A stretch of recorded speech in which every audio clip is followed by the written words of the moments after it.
এই বাতাও। আজকে আমরা এসছি অন্নপ্রাশন বাড়িতে, খুব আনন্দ করেছি। এবার আমরা খেতে বসবো ওপরে গিয়ে। টাটা, মানে এবার খেতে বসি। প্রথমে চলে আসলো ভাত, তারপরে ডাল, আলুর চিপস, লেবু দিয়ে বেশ ভালোই রান্না বান্না হয়েছে। তারপরে এবার চলে এসছে পটল চিংড়ি চলে এসছে। তারপরে পটল চিংড়িটা হেভি হয়েছে। পটল চিংড়ি আমার পড়েনি, আবার আমি চেয়ে নিলাম পটল চিংড়িটা। তারপরে ছিল কাতলা কালিয়া,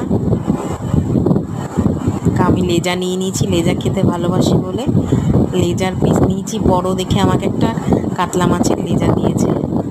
তারপরে ছিল চিকেন কষা এসছে। চিকেন কষা খাওয়ার পর আমরা চাটনি, পায়েস